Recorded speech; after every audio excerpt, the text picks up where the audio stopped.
помагащ термопомпа, защото ако падне под 10 градуса, термопомпата не може да това е кухнята. изключва.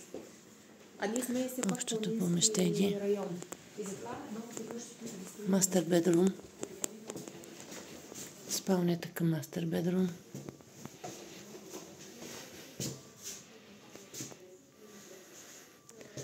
Мастер бедрума, това е прекрасната гледка от тук. И от нея може да се излиза директно на верандата. Отиваме към двете спални.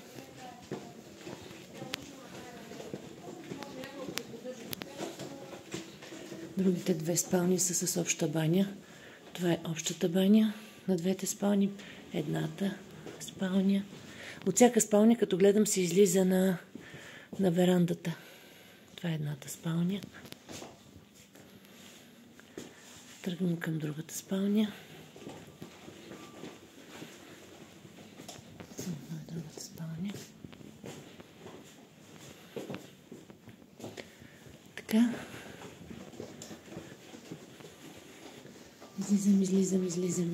Излизам. Пак съм в общата стая. Ето. Така, в общата стая. Ето е красивата кухня с въпросния камък. Така.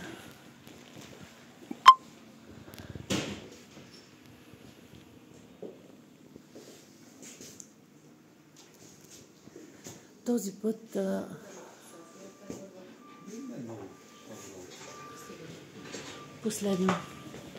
Последно. Това е вратата, от която директно на кухнята може да се излезе. И тук са пак мокрото помещение и нататъка е сауната. Ето е сауната. Сауна. Да. И банята срещу нея. И гардероба.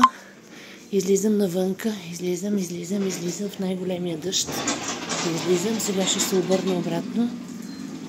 Ето. Това всичкото е правилна точка и сега ще се завърта обратно. Това е къщата. Това е къщата с двора. Това е нашата къща. Мога да пишем даже